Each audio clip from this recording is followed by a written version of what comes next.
Oui, je sais, j'ai déjà fait un épisode sur The Thing.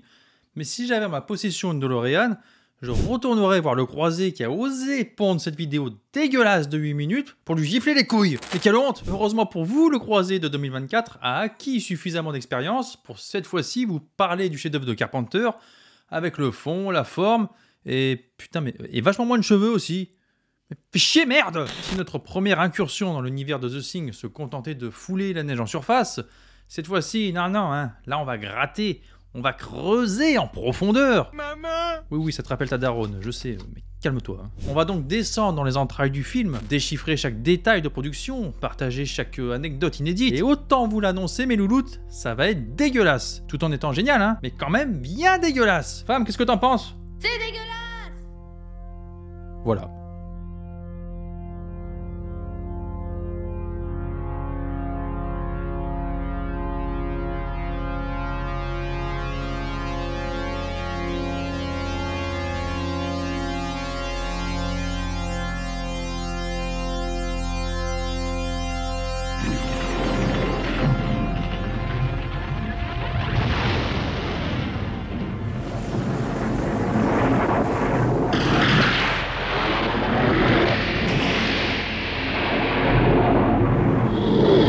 The Thing est aujourd'hui passé à la postérité, à l'époque de sa sortie, c'était absolument pas le cas. Peu de monde aurait pu prédire que 25 années plus tard, il serait considéré comme le chef-d'œuvre qu'il est effectivement devenu aujourd'hui. Stuart Cohen, le producteur associé, le disait lui-même, ils sont allés trop loin.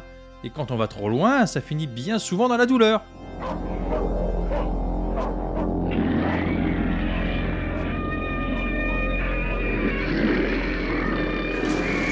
Le public n'était apparemment pas préparé à un tel spectacle, et le mauvais accueil ne s'est pas fait seulement du côté de la presse, le film a été vomi par la majorité de l'audience de l'époque. Il était bien trop graphique, trop violent, et autant à notre époque des Hostel, Saw, Terrifier 1, 2, 3 font un max d'entrée parce que justement c'est violent, mais à la fin des années 70 et au début des années 80, oui, il y avait de la violence graphique à l'écran, mais c'était loin d'être synonyme de succès, c'était même carrément l'inverse.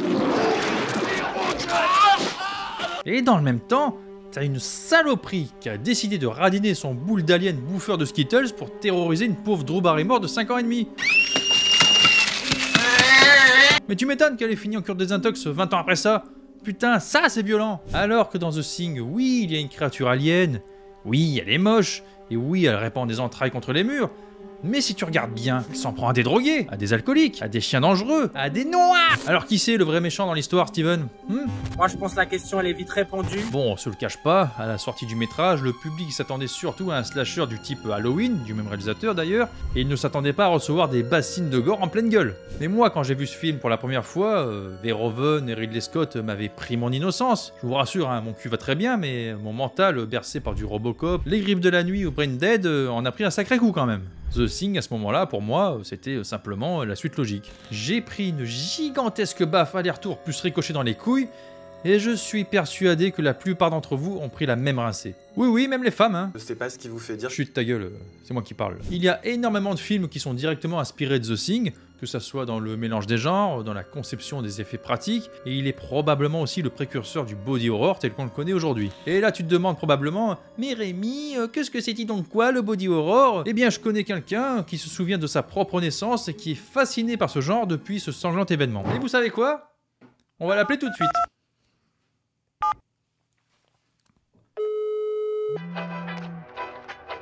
Here, vegetables. So, I'm non-binary. Non-binary quoi? Mais qu'est-ce What is that? Mais qu'est-ce qu'elle raconte, putain? That means I don't feel like a man. Allô, oui! Oui non mais ne hurle pas, c'est Rémi, je ne suis pas sourd. Oui, excuse-moi, Rémi. Je suis actuellement sur Dragon Age Vanguard en attendant le prochain Mass Effect et c'est pas de la tarte! Navré de te déranger en plein chef-d'œuvre, je suis actuellement avec mes abonnés là, les anciens, les nouveaux, des gens délicieux. Seulement voilà, on voudrait que tu nous proposes une définition claire et concise de ce qu'est le body horror. Écoute, je peux vous faire ça pour, mettons, demain matin 8h, parce que là, je suis en train d'essayer de comprendre la pertinence d'un personnage non-binaire lors d'une lutte contre des déités corrompues qui menacent le monde. Non mais là, les gens attendent qu'on finisse notre plagiat d'un vieux film français. Alors, si tu pouvais... Oui, alors écoute, ce que je te propose, c'est que tu ne vas plus prononcer un mot, et figure-toi que... Je peux. Le body horror, ou l'horreur corporelle donc pour ceux qui ne parlent pas portugais, est un sous-genre de l'horreur qui se concentre sur la représentation viscérale et souvent grotesque de la transformation, la déformation ou la dégradation du corps humain, suscitant souvent des sentiments de dégoût, de malaise et d'horreur chez le spectateur ou le lecteur. Vous en avez déjà forcément vu passer du Frankenstein de Mary Shelley à Hellraiser de ce bon Clive Barker et bien entendu le GOAT David Cronenberg avec presque toute sa filmographie bien gerbante, le Brandon Mouche en est l'exemple le plus parlant. Oui, c'est dégueulasse. Oui, même la deuxième fois. Abonnez-vous. Voilà.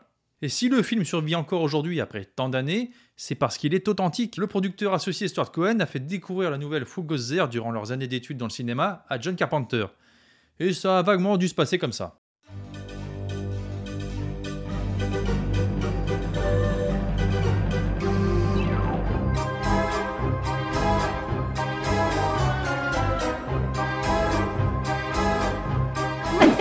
Salut, c'est Stuart Cohen. J'ai jamais rien foutu, je suis tellement pas connu qu'on n'a jamais fait de photo de moi. Et je me présente donc sous l'apparence de Brad Pitt. C'est super. Mais je propose des idées quand même, hein. Est-ce que tu as lu la nouvelle Who Goes There de John Campbell? Non. Salut, je suis Dan O'Bannon, j'ai scénarisé Alien. Putain, c'est trop bien. Vas-y, dis-le, dude, c'est trop bien. Ça déchire trop, mec. Non. Oh mais putain, tu crains mec, allez casse-toi gros. Oh non, c'est pas cool, mec, c'est vraiment pas cool, dude.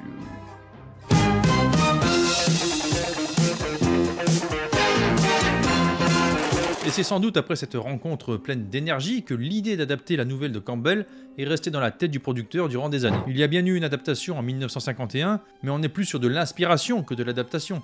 On avait le contexte, on avait le monstre, mais c'est vraiment tout quoi. La chose prend l'apparence d'un humain presque tout le long du film, et tous les membres de la station font front commun pour l'éradiquer. Pas de paranoïa, pas de musique au synthé, et pas de Kurt fucking Russell au casting. Non, là il s'agit d'un duel entre la très méchante créature alien et les très gentils êtres humains, aussi original et manichéen qu'un film de Disney de 2024 quoi.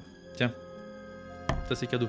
Alors que de son côté, Stuart Cohen voulait adapter l'essence de ce qui fait la nouvelle, la paranoïa, illustrée par sa fameuse citation « The Monster in All Men ».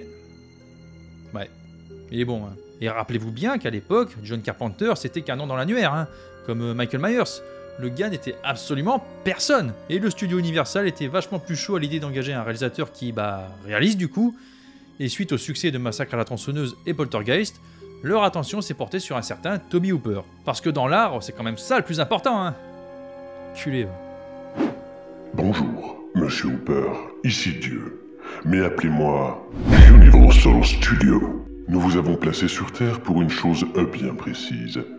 Adapter la nouvelle de John Campbell, Who Goes There, dans les moindres détails, en suivant scrupuleusement le récit, en respectant scrupuleusement les personnages et en respectant scrupuleusement la paranoïa qui se développe entre eux. Ah oui, mais non, moi je voulais faire ce que je voulais. Non, vous ne pouvez pas. C'est scrupuleusement impossible. Ah bon, mais pourquoi? Eh bien, c'est simple. Avez-vous des mallettes remplies de billets scrupuleusement placés dans des coffres forts? Ah ben non. Nous, oui. Acceptez-vous notre offre, Monsieur Hooper?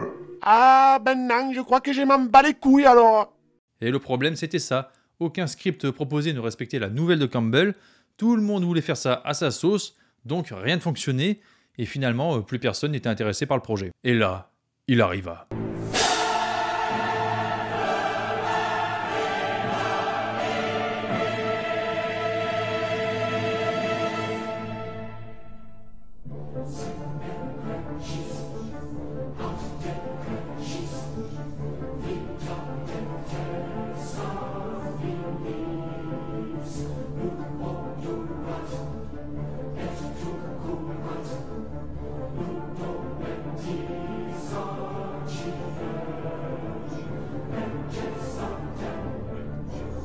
Stuart Cohen avait enfin trouvé le lexique approprié pour communiquer avec Dieu, Universal Studios, les chiffres, les mathématiques, le pognon. Ça salut! C'est encore Stuart Cohen! Je voulais vous dire, au passage, 203 millions de dollars pour Alien, est-ce qu'on peut faire The Thing du coup? Prenez cette mallette, Monsieur Cohen. Ah, c'est super! Est-ce que je peux choisir John Carpenter à la réalisation et Bill Lancaster au scénario, s'il vous plaît? Prenez cette deuxième, puis cette troisième mallette, Monsieur Cohen. Ah, c'est super!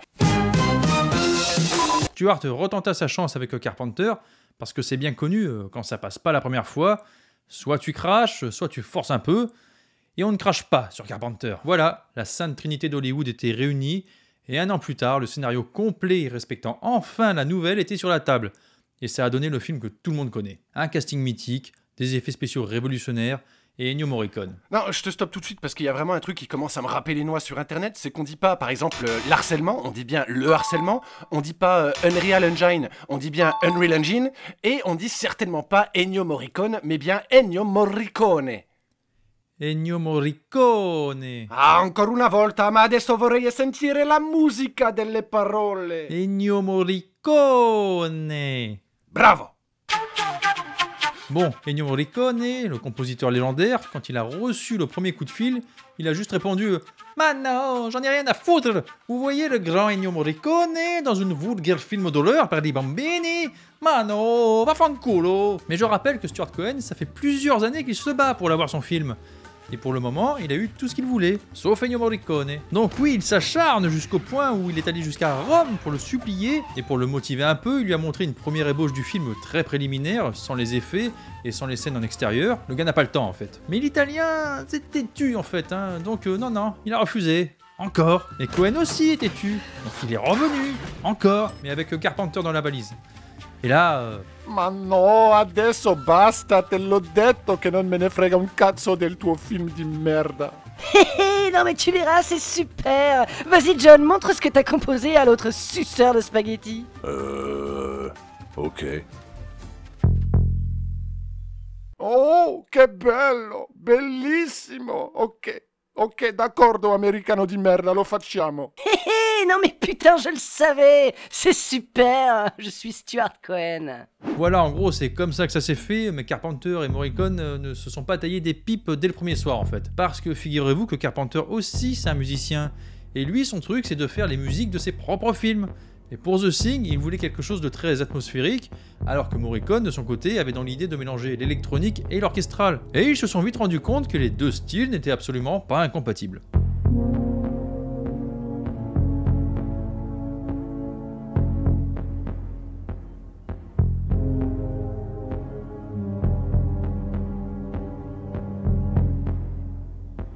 Et après cette pépite musicale du 7e art, une véritable complicité s'est créée entre les deux artistes. Certaines partitions non utilisées ont même été reprises plus tard par Quentin Tarantino dans son film Les 8 salopards, un témoignage très concret donc de la portée intemporelle de cette collaboration. Dans The Thing, la musique est omniprésente et porte largement l'ambiance générale du métrage. Mais les acteurs, on en parle des acteurs ? J'aurais bien aimé que tu racontes. Non mais réponds pas putain, c'était pas une question, évidemment qu'on va en parler. Notre histoire commence dans un bus, où tout un groupe d'acteurs se rend sur son lieu de tournage.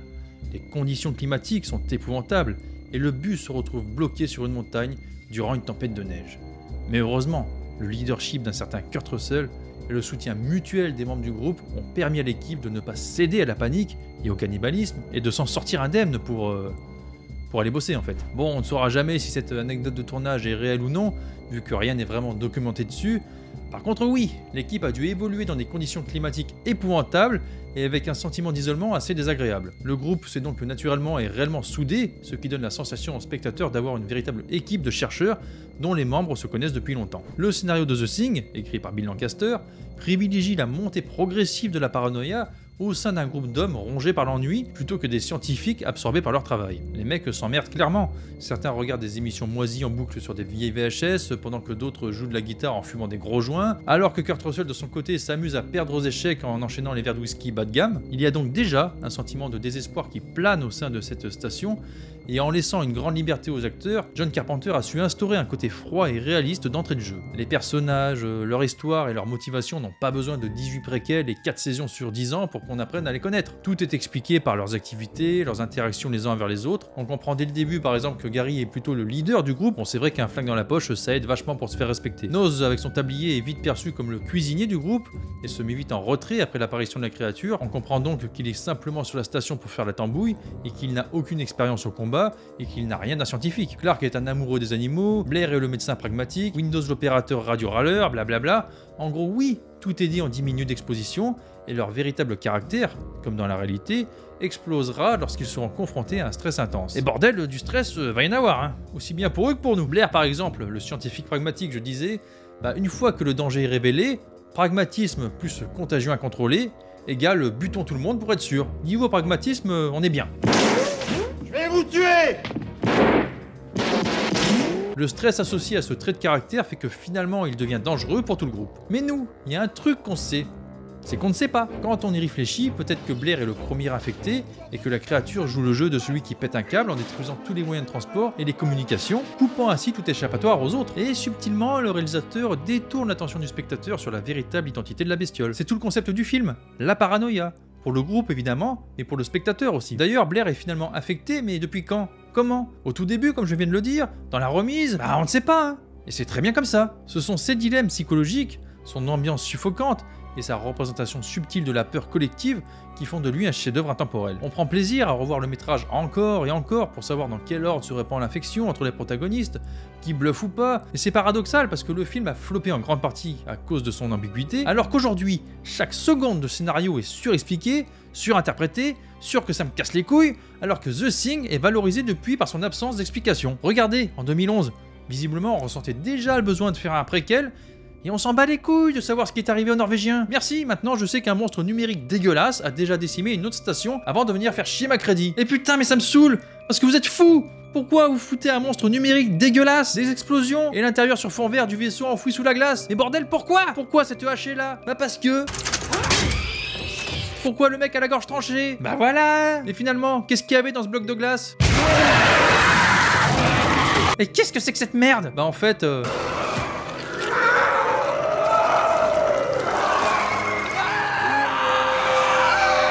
Juste des effets spéciaux pourris. Même ça, c'est dégueulasse. Alors que les effets spéciaux de 82 sont tellement plus stylés. Rien que ça, par exemple. Eh bien, Peter Curran, celui donc qui a été engagé pour créer l'écran titre, il sortait les poubelles le dimanche soir après s'être engueulé avec sa femme. Il fumait sa clope, il y avait du vent, sa clope a foutu le camp, ça a foutu le feu au sac poubelle. Donc ni une ni deux, le mec il a couru chez lui pour aller chercher de l'eau dans l'aquarium de sa future ex-femme. Et tout d'un coup, il s'est figé, tu vois. Il a regardé le sac brûlé de derrière l'aquarium. Et il s'est dit, putain mais c'est vachement bien fait quand même. On devrait s'en servir de titre pour The Thing. Après ça, le mec a été champion olympique de course à pied, pompier décoré, et le 9e homme a marché sur la lune. Non, je déconne, c'est des conneries. Sauf pour le sac poubelle brûlé derrière un aquarium rempli de brouillard pour illuminer les lettres. Ça c'est pour de vrai. Et pour rappel, ça donne ça. Tu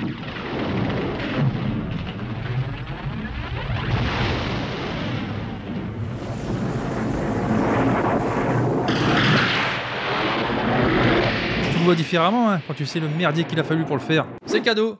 Et Guillaume Cassard, il te l'a pas dit celle-là. Allez, abonne-toi. Et Robotine. On en parle de Robotine? Ah oui! Putain, mais ta gueule, mais c'est toujours pas une question en fait. Bon, déjà, le gars, il a 22 ans.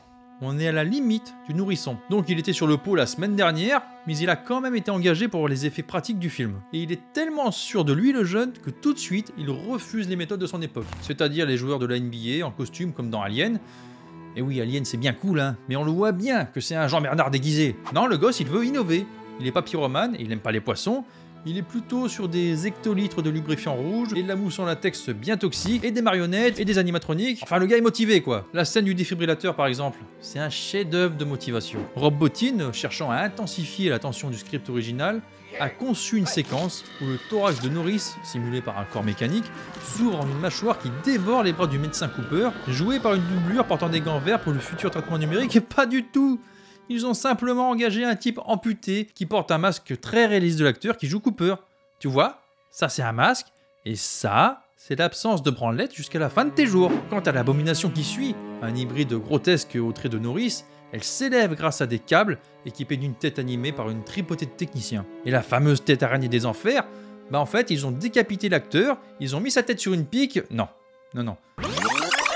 Et la fameuse tête araignée des enfers est une reproduction de celle de l'acteur Charles Allahan, montée sur un châssis radiocommandé. La scène impliquait des moulages minutieux et des mécanismes animés sous la table d'opération, avec un fort risque d'incendie. D'ailleurs, ça a explosé, à cause des produits utilisés par Robotine. Je veux dire qu'on était loin de l'époque actuelle où les mecs prennent tout de même vachement moins de risques de se faire cramer les poils du cul devant After Effects. Il fallait non seulement qu'ils utilisent leur cerveau pour inventer des techniques efficaces, mais aussi qu'ils aient les couilles de les mettre en pratique, avec le risque de se faire sauter la gueule. Timothée Chalamet, par exemple, le plus grand risque qu'il a pris dans sa carrière, c'est de débouler sur le tapis rouge avec les fringues de sa petite sœur. C'est un malade, ce type. Le film montre la créature dès le début, et à l'époque, ça brisait les codes de l'horreur, parce qu'on la voit souvent et longtemps, et elle n'est jamais dissimulée dans l'ombre pour cacher la misère. Chaque transformation est une prouesse technique, du chien mutant au début réalisé par Stan Winston en personne, jusqu'au Blair Monster à la fin, qui est un amalgame terrifiant intégrant des éléments des précédentes mutations. Tous les effets de ce film restent encore aujourd'hui une référence établissant The Thing comme un chef-d'œuvre de l'horreur visuelle. J'aimerais quand même revenir un petit coup sur la fin qui a toujours été source de débats intenses, même avant sa sortie officielle. Lors d'une première projection privée pour les proches du casting,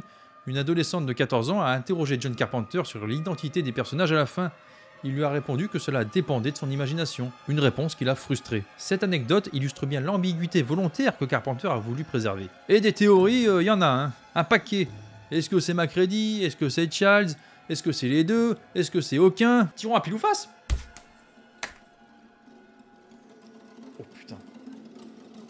Oh putain. C'est bien ce que je pensais. On s'en bat les couilles. C'est justement le mystère qu'il entretient qui fait entrer ce film dans la légende. Puis il y a une phrase très bateau pour définir ce concept simple, c'est le voyage qui est important, pas la destination. Alors après ce voyage que je viens de te proposer, tu te demandes, mais Croisé, du coup, tu l'aimes ce film ou pas ?